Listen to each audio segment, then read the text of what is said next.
대선이 얼마 남지 않았습니다. 제가 기억하는 바로는 오늘이 마이너스 13일인가 이제 채 2주가 남지 않았는데 마침 아마 성도님들 다 받아보셨을 텐데 어제 저희 집에 우편함을 갔더니 대선 후보의 공약이 적혀 있는 이제 그 홍보물이 이렇게 왔더라고요. 그래서 그것을 이제 찢어가지고 내용을 하나하나 이제 찬찬히 이제 꼭꼭 봅니다. 이제 어떠한 공약을 내세웠고 어떠한 사람인지를 알기 위해서 물론 뭐 인터넷을 검색해도 다 알지만 그거 오면은 꼭 한 번씩 읽는데 참 보면서 제일 먼저 눈에 띈 게 그 사람들의 학력 혹은 경력이 먼저 이제 눈에 가더라고요.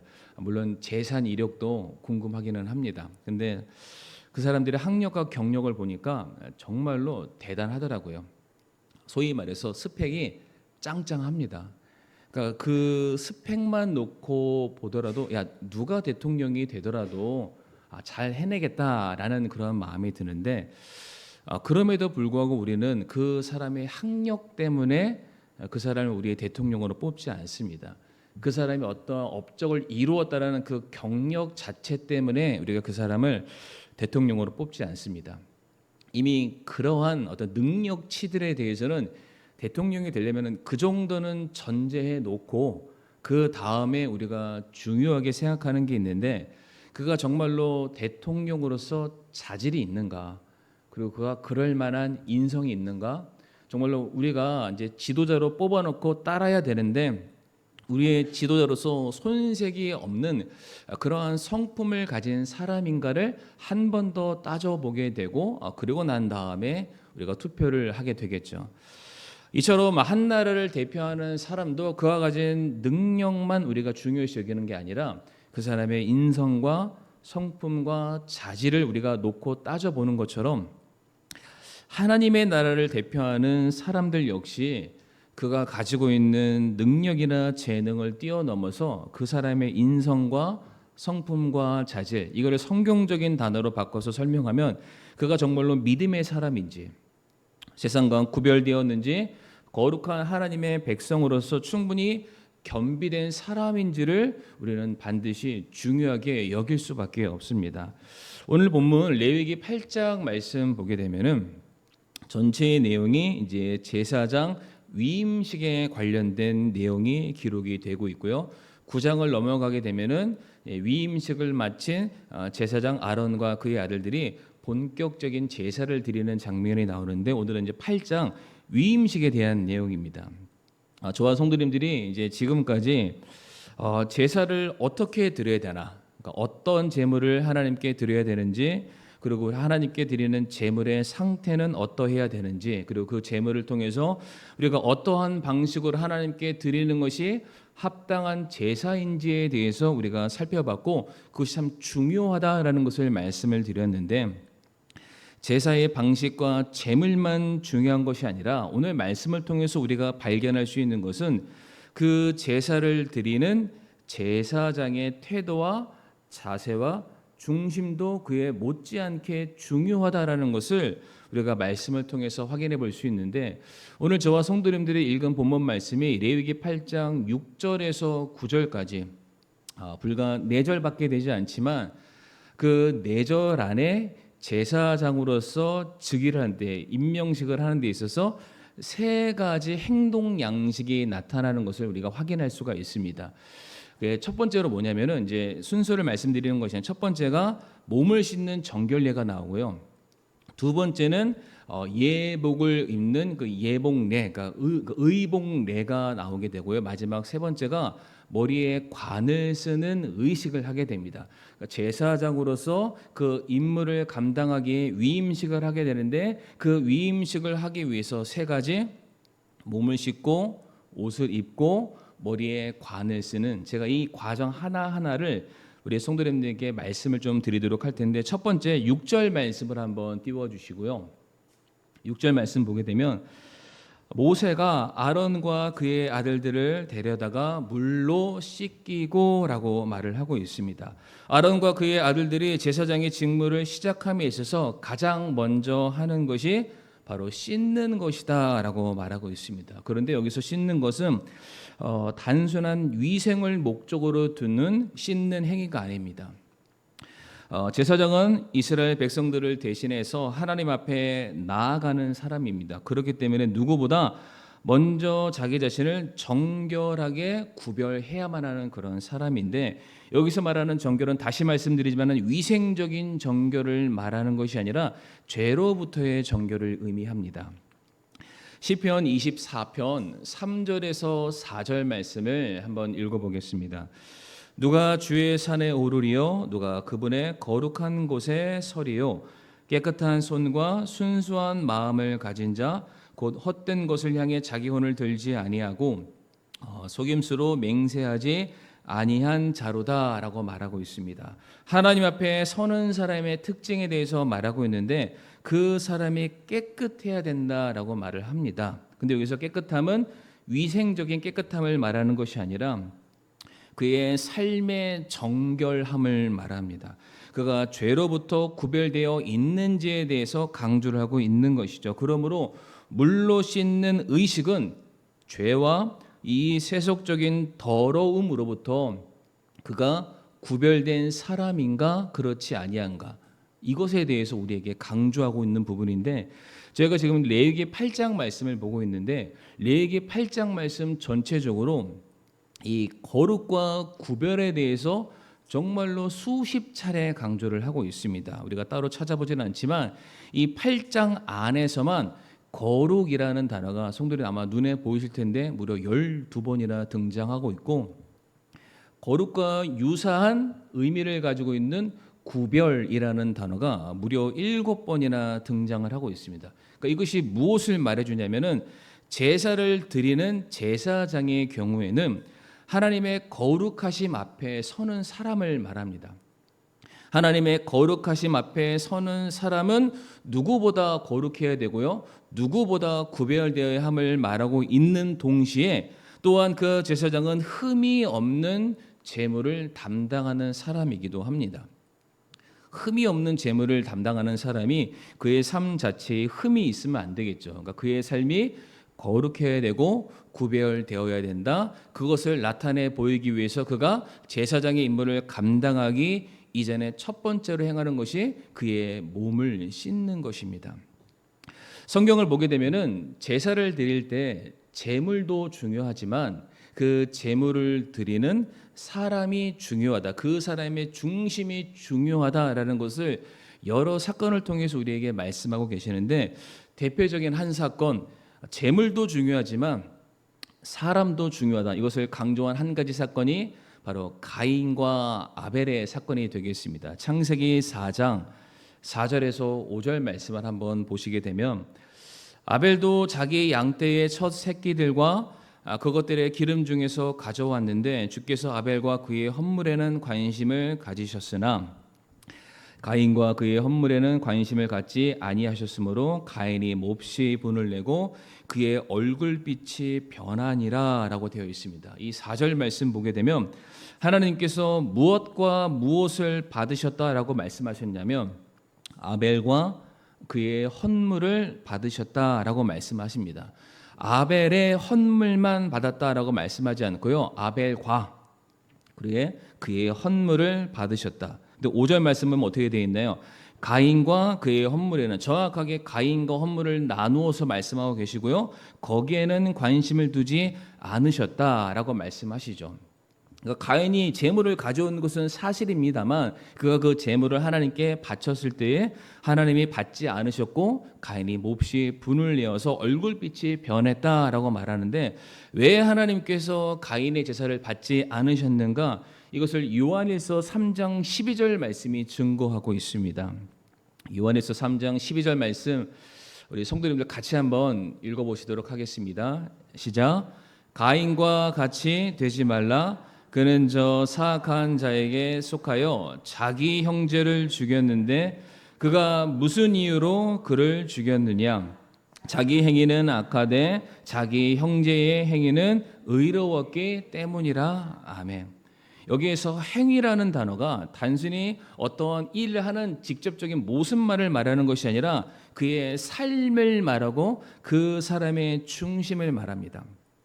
다시 말해 자기 형제 아벨의 행위는 의로웠다. 이것은 무엇이냐면은 하나님께서 아벨에 드리는 제물도 기뻐하셨지만 그 제물을 가져 나온 아벨의 삶, 그의 중심이 하나님께 받으시기에 합당한 모습이었다라는 것이죠. 그러나 반대로 가인의 경우에는 제물은 준비했지만 그의 삶, 그의 행위 자체가 하나님께서 기뻐하실 만한 삶이 아니었음을 우리에게 말해주고 있습니다. 즉 제물도 중요하지만 더불어서 제물을 바치는 그 제물의 제사를 행하는 사람의 행위와 삶과 태도와 중심 역시 중요함을 가르치고 있죠. 그래서 우리가 이사야 말씀을 찾아볼 텐데 이 말씀 보게 되면 참 하나님의 그 속 깊은 속내를 우리가 확인할 수 있는데 하나님 이렇게 말씀하세요. 너희가 제사 드리는 것 자체가 중요하지 않다라고 말씀하십니다. 수많은 헌물을 내게 바치는 것 그거 자체가 중요하지 않다. 그렇게 하는 게 결국에는 너희가 뻔질나게 하나님의 전을 왔다 갔다 했지만 그거 자체를 나는 기뻐하지 않는다. 이게 이사야 1장 11절에서 13절 말씀에 나와 있는데 제가 말씀은 따로 읽지 않겠습니다. 그러나 제가 말씀드린 내용이 그대로 다 나와 있죠. 너희가 내게 바치는 수많은 희생물이 무슨 소용이 있냐라고 말씀하십니다. 누가 너희 손에서 이것을 요구했느냐? 내가 하고 싶어서 한 것이지 내가 드리는 행위와 내 마음 자체가 하나님과 전혀 맞아떨어지지 않는다라고 말씀하시면서 너희는 내 뜰을 밟았을 뿐이지 나를 만난 것은 아니다라고 말씀하시면서 엄숙한 모임 그 자체가 너희가 제사를 드린다고 말하고 예배를 드린다라고 너희들이 스스로 주장할지는 모르겠지만 그거 자체가 불법이다라고 말씀하시면서 이어지는 16절과 17절에 이렇게 제사를 드리는 것보다 내가 진정으로 원하는 것이 있다라고 16절, 17절 말씀이 하나님께서 말씀하시는데요. 같이 한번 읽어보겠습니다. 시작. 너희를 씻고 너희를 깨끗하게 하라. 내 눈앞에서 너희의 악한 행위들을 버리고 악을 행하기를 그치며 잘 행하기를 배우고 판단의 공의를 추구하며 학대받는 자들을 구제하고 아버지 없는 자들을 위해 재판하며 과부를 위해 변호하라. 아멘. 16절에 씻으라 깨끗하게 하라라고 되어 있는데 얼굴을 씻어라 목욕제게 하라 그 말씀을 하시는 게 아니라 너희의 악한 행위들을 벗어버려라. 완전히 거기에서 분리돼야 된다. 구별돼야 된다. 거룩함을 추구해야 된다. 너희 손에 있는 너희들의 마음에 있는 너희들의 눈에 있는 악 행하기를 제발 그치고 하나님이 너희에게 명령해 주신 그 말씀에 순종하기를 기뻐하는 것 그것을 행하기 위해서 너희들의 삶에 노력하는 그 모습이 재물 몇 개 준비하기 위해서 시간 할애하는 것보다 그것이 훨씬 더 내게 합당한 예배다라고 말씀을 하고 계세요. 자, 제사장으로서 첫 직무를 감당하려면은 씻어야 됩니다. 네, 그 씻는 게 무엇을 말합니까? 죄로부터 너는 구별된 사람이어야 된다. 구별과 거룩을 강조하고 계시죠. 두 번째로 첫 번째로는 제사장이 되기 위해서 몸을 씻어야 된다면 두 번째로 제사장의 직무를 이행하기 위해서는 옷을 입어야 됩니다. 옷을 오늘 본문 말씀 7절과 8절 말씀을 한번 띄워주시기를 바라고요. 여기 8장 7절과 8절에 여기에 우리가 네 가지 옷을 확인할 수 있습니다. 그에게 속옷을 입히고 허리에 띠를 띄워주고 겉옷을 입히며 에봇을 입히고 에봇의 정경 허리띠를 띄워주고 에봇을 몸에 묶으며 그 위에 흉패를 붙이고 라고 되어 있습니다. 네 가지 이거 화면을 살짝 없애주시고요. 네 가지 무엇을 입나요? 첫 번째로 속옷을 입고요. 근데 이 속옷은 죄송합니다. 빤스가 아닙니다. 그러니까 하얗게 생긴 저희가 침례를 받을 때 보면 하얀색 가운 같은 거 있잖아요. 그런 긴 가운을 말을 하고요. 그 다음에 입는 게 겉옷.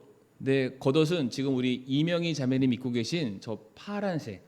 근데 소매는 없습니다. 속옷은 소매가 있는데 겉옷의 경우에는 소매가 없는 소매가 짧은 옷을 이제 입고요. 그 다음 입는 게 에봇이죠. 에봇은 앞치마 같은 것을 생각하시면 되고요. 마지막 네 번째, 흉패가 있습니다. 레위기 말씀에서는 이것을 입어라 입어라 입어라라고만 되어 있는데 출애굽기 28장 말씀 보게 되면 이제 성막에 대해서 말씀하시면서 성막을 위해서 집행할 때 제사장이 입어야 할 옷에 대해서 무엇을 만들어라 그 의미에 대해서 정확하게 설명을 하고 계십니다. 제가 출애굽기 28장 통해서 간단하게 설명드릴 텐데 먼저 제일 처음에 입는 속옷인데 출애굽기 28장 39절 말씀 보게 되면 속옷을 입어야 되는데 무엇으로 만듭니까? 고운 아마로 속옷을 수놓아 만들고라고 되어 있죠.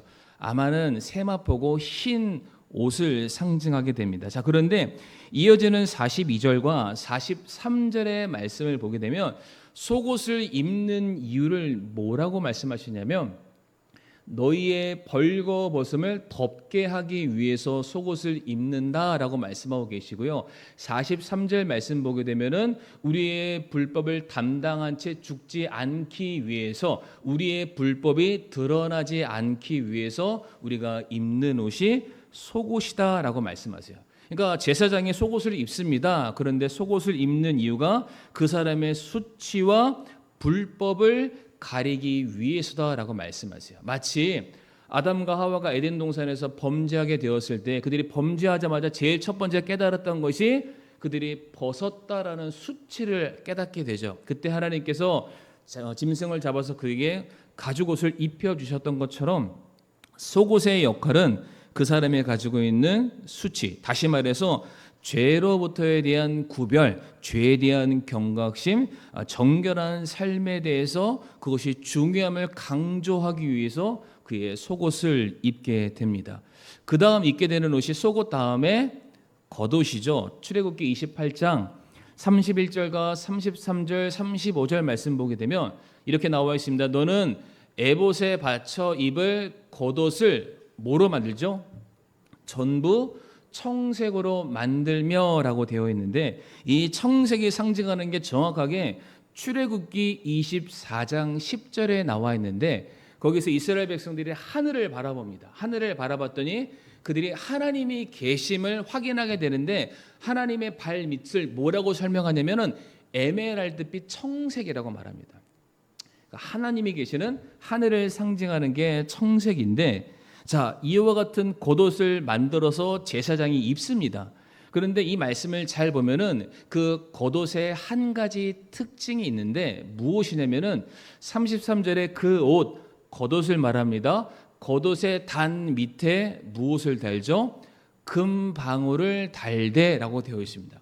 근데 그 금방울 다는 이유를 이어지는 35절에 뭐라고 말하냐면 그것은 아론이 제사장이 섬기기 위해서 입을지니라 그가 주 앞에 성소에 들어갈 때 성소는 아무나 들어가는 게 아니죠. 하나님의 영광을 직접적으로 대면하는 곳으로서 구별된 자 거룩한 자 제사장만 들어갈 수 있는데 그가 들어갈 때와 나올 때에 그의 소리가 들리게 할지니 그리하여야 그가 죽지 아니하니라.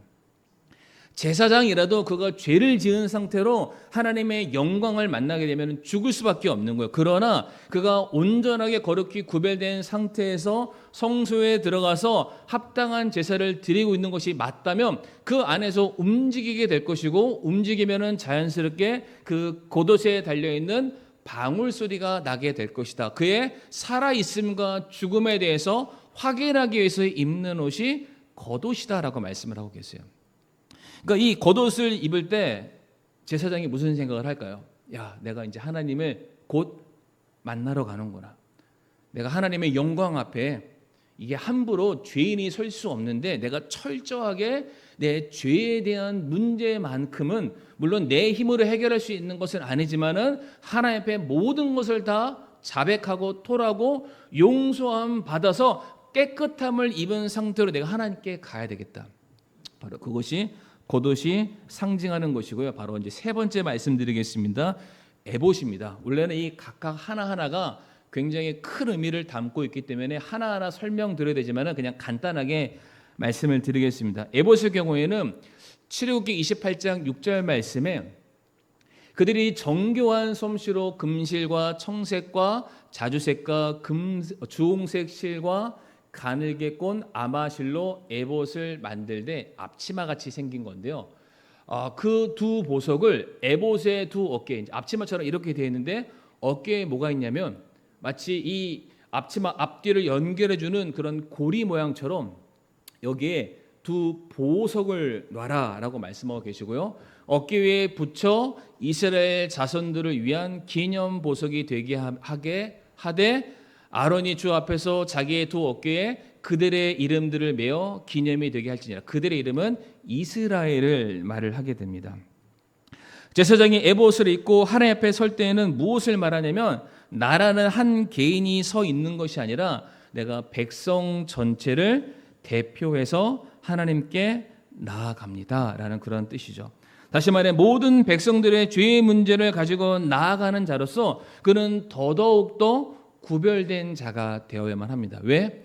내가 어떻게 서 있는지 여부에 따라서 내게 속해 있는 모든 가족과 친지와 이웃과 민족들의 운명이 달려 있기 때문이죠.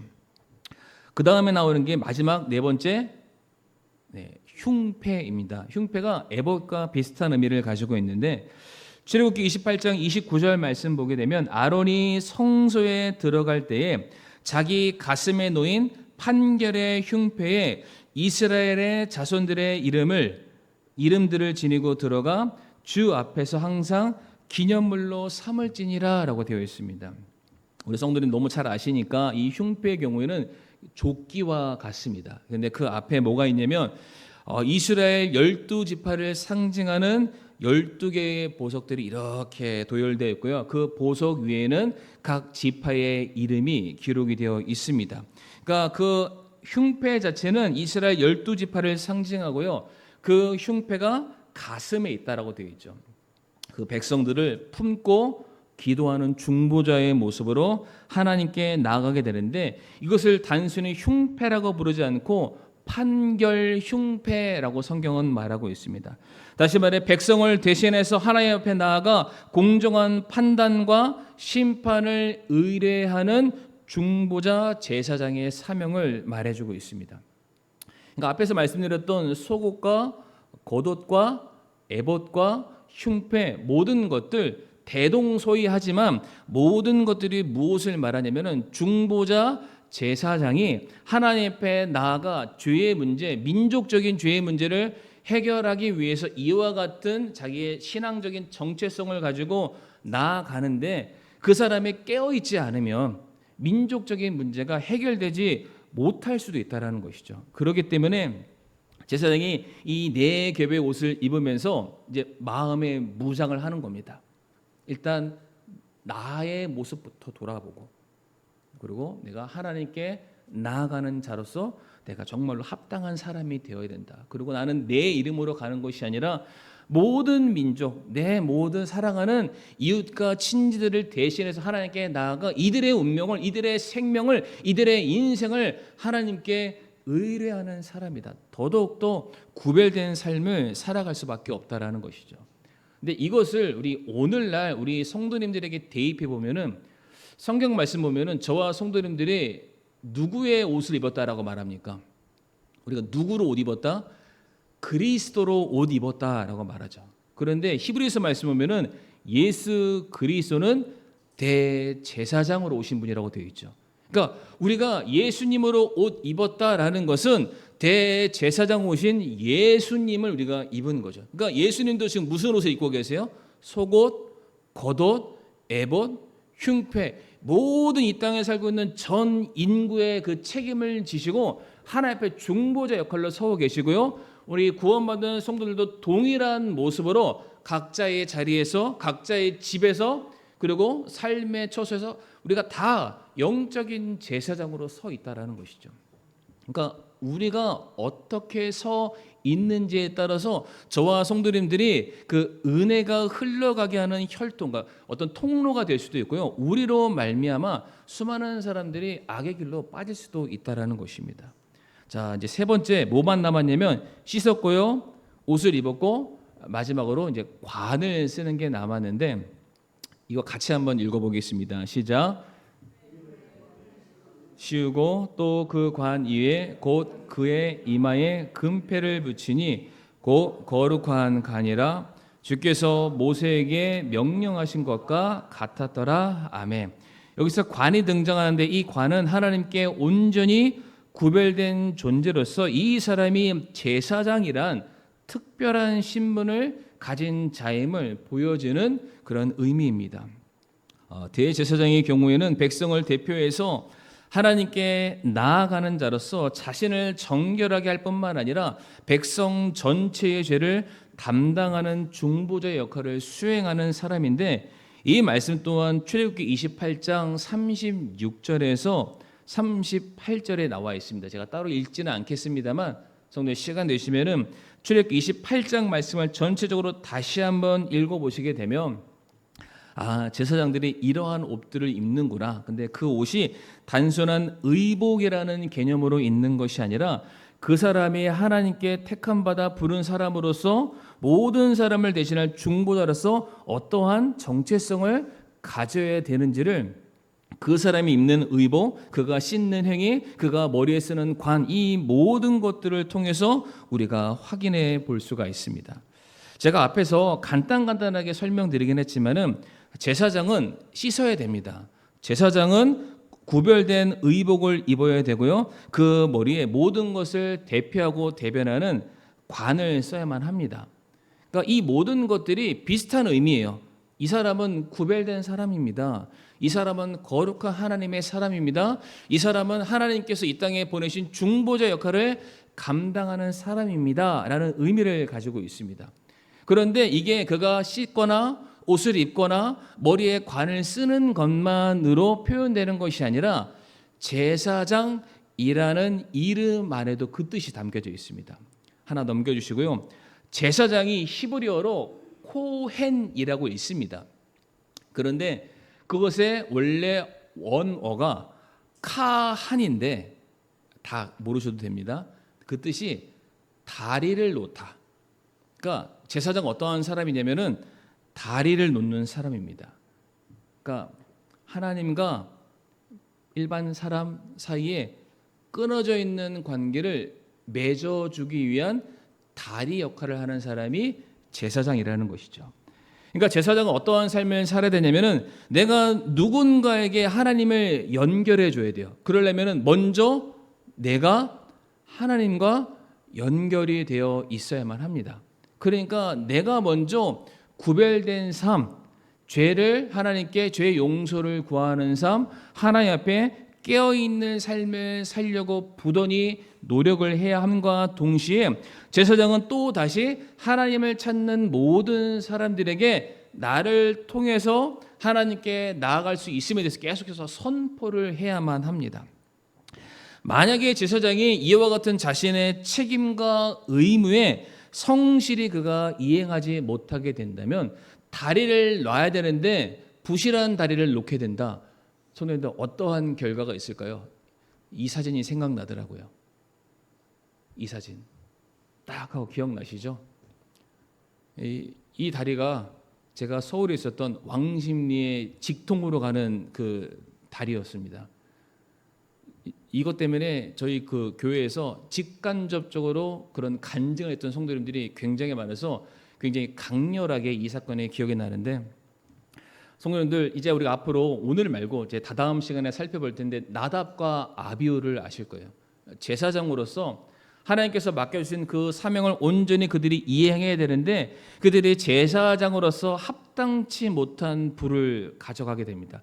사람들 앞에 구별되어서 하나님의 뜻을 누구보다 성실히 이행해야 될 사람들이 구별되지 않고 타락하고 변질되고 무엇인가 손을 맞잡는 그런 모습을 보여주게 되죠. 그래서 그들이 잘못된 물을 들여서 그들이 죽임을 당하게 됐는데, 만약에 이런 걸 한번 생각해 보세요. 제가 지난 시간에도 비슷한 것을 말씀드렸지만 누군가가 자기 죄의 문제를 해결하기 위해서 내 죄 때문에 하나님께 내려질 징계와 심판을 벗어나고 은혜를 덧입기 위해서 나답과 아비후에게 모든 것을 의탁을 한 거예요. 그런데 정작 내가 부탁한 그 사람들이 그들의 잘못 때문에 그들이 그 자리에서 심판받아 죽어버리면 내가 하나님께 용서받을 수 있는 기회를 잃어버리는 것입니다. 은혜를 누릴 수 있는 기회가 사라지고요. 앞으로 내 삶을 인도함 받을 수 있는 기회를 빼앗겨 버리게 된다는 것이죠. 그렇기 때문에 성도님들, 제사장은 단순히 어떻게 제사를 드려야 하는가 기능적인 역할이 중요한 것이 아니라 자신을 통해 바라보게 될 하나님의 영광을 이 땅에 살고 있는 사람들에게 투영, 반사시키는 그러한 깨어있는 삶, 구별된 삶을 반드시 살아야만 하는 것입니다. 그래서 요한복음 14장 11절 말씀에 예수님이 이런 말씀을 하시는데, 내가 아버지 안에 있고 아버지께서 내 안에 계신다는 내 말을 믿으라. 그러니까 수많은 사람들한테 예수님이 내가 메시아다, 내가 하나님의 아들이고 내가 곧 하나님이다, 계속해서 사람들에게 가는 곳마다 말씀을 선포하시고 복음을 외치시는데 안 믿는 거예요, 사람들이. 그러니까 예수님이 말씀하세요. 그렇게 못하겠거든, 내 말을 못 믿겠거든, 그 다음 뭐라고 말씀하시죠? 바로 그 일들로 인하여 나를 믿으라. 내가 말하는 거 안 믿어도 괜찮아. 그러나 내가 너희에게 보이는 내 모든 삶과 내가 감당하는 사역들을 통해서 제발 믿으라는 거예요. 믿으라. 그러니까 예수님도 무엇으로 자신의 삶, 자기 자신을 드러내셨습니까? 그의 삶의 모습을 통해서 자신의 메시아됨을 증명해 내셨다라는 겁니다. 빌립보서 2장 6절에서 8절 말씀, 너무나도 유명한 말씀이죠. 그분은 하나님의 형체로 계심으로 하나님과 동등함을 강탈로 여기지 아니하셨으나 스스로 무명한 자가 돼서 자기 위에 종의 형체를 취하시고 사람들의 모습이 되셨으며 사람의 모양으로 나타나서 자기를 낮추시고 죽기까지 순종하셨으니 곧 십자가의 죽음이라 말씀하셨어요. 예수님께서 하나님과 우리 사이에 끊어졌던 관계, 그 다리를 놓으시기 위해서 스스로 포기한 것들이 너무나도 많다라고 말씀하십니다.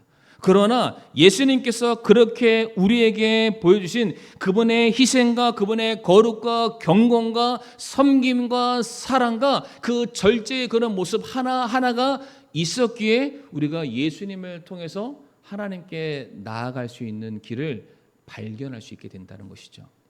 그래서 성도님들, 사도 바울도 그 예수님을 본받아서 뭐라고 말하냐면 고린도전서 9장 19절 말씀에 바울도 이렇게 말해요. 내가 모든 사람에게 자유로우나 나도 내 마음대로 살 수 있다.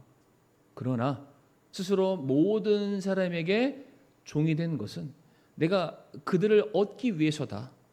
그들을 한 명을 얻기 위해서 그 한 명이 나를 통해서 하나님께로 넘어갈 수 있다면 나를 지려밟 거라도 가라는 거예요.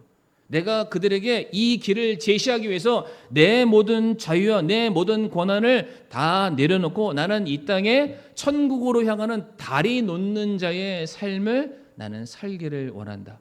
그러니까 예수님은 직접적인 다리를 놓으셨고 우리는 그 예수님께 나아가는 길을 열어놓는 삶을 우리가 살아가야 한다라는 것이죠. 혹시 우리 성도님들은 이 제사장, 영적 제사장으로 우리가 서 있는데 그와 동일한 모습으로 살아가고 계신지 잘 모르겠습니다. 이제 말씀을 마무리할 텐데 이미 하나님께서 아론을 제사장으로 삼으셨습니다. 그런데 그 제사장을 삼은 아론에게 너 또 씻어야 돼. 너 또 구별되어야 돼. 너 머리에 관 쓴 거 잊어서는 안 돼. 계속해서 주지시키고 계시는 거예요. 그 이유가 무엇일까? 출애굽기 32장 말씀 보게 되면 제사장 아론이 행한 악행이 나옵니다. 출애굽기 32장 3절에서 5절 말씀을 한번 띄워주시고요. 아마 이 사건 아실 거예요. 모세는 시내산에 올라가 십계명을 받는데 그 산 밑에서 수많은 사람들이 모세라는 지도자가 더 이상 내려오지 않으니까 혹여나 죽었나 그 염려스러운 마음에 모세를 제쳐두고 이제 아론을 그들의 지도자로 삼게 됩니다. 그러면서 아론에게 말하는 거예요. 우리를 애굽에서 인도한 그 하나님 우리에게 만들어주고 이제 당신이 우리를 지도하는 그런 사람이 되라 라고 말했을 때 아론이 뭐라고 말하나요? 니네들의 금가락지 은가락지 다 갖고 와라. 내가 그걸로 우리의 하나님을 내가 만들어주겠다 하면서 딱 뭘 만들었죠? 금송아지 만들고 그러면서 말하는 게 5절 말씀에 오늘이 그리고 내일은 주를 위한 명절이다. 잘못된 길을 가르치는 거예요. 잘못된 곳에 다리를 놓았다라는 것이죠. 그랬더니 어떻게 됐나요? 그 이후에 이어지는 출애굽기 32장 35절 말씀 보게 되면 주께서 백성에게 재앙을 내리셨으니 이는 그들이 송아지 곧 누가 만들었습니까? 아론이 만든 송아지를 만들었기 때문이다. 잘못된 다리를 만들어서 성도님들 이날 3,000명이나 되는 사람이 죽게 됩니다. 그러니까 우리가 어떠한 다리로 이 땅에 서 있는지를 통해서 한 사람이 구원받을 수도 있고요. 한 사람이 지옥 갈 수도 있습니다. 우리가 바리새인이나 서기관들 주님께서 말씀하시잖아요. 너희의 그 열심이 2배나 더 지옥 자식 만든다. 그러니까 세상 사람들이 우리 보면서 나도 당신처럼 내가 당신처럼 그렇게 살고 싶다. 하나님 만나고 싶다. 그 복음 안에 내가 살면서 내가 그 은혜를 누리고 싶다. 우리가 적어도 그런 말을 들으면서 우리가 살아야 되지 않을까요? 근데 저는 이것이 해답이 2가지라고 생각하는데 첫 번째로 우리가 정말로 그렇게 남들에게 인정받고 본받을 만한 삶을 살면은 더할 나위 없이 좋습니다. 그러나 우리들의 모든 삶이 그렇게 온전하지는 못하잖아요. 그런데 우리가 할 수 있는 건 내가 그렇게 살려고 노력함과 동시에 그 길이 있으면 우리가 보여줄 수는 있잖아요. 나도 그렇게 살려고 부단히 노력을 하고 있다. 근데 나도 누군가의 소개를 통해서 그 길을 걸어가게 됐고 내가 그 길을 걸음으로 말미암아 주님 만나서 내 삶이 변화되게 되었다. 그러니까 내가 너에게 그 길을 소개해주고 싶다. 나도 열심히 노력할 거고 너도 그 길을 갔으면 좋겠다. 그 길을 우리가 소개하는 그 날이 이제 돌아오는 주일이 됐으면 좋겠습니다. 그래서 우리가 너무나도 사랑하는 내 주변에 우리가 아끼는 그 사람들이 우리를 지뢰밟고 주님께로 천국으로 향할 수 있기를 간절히 바라겠습니다.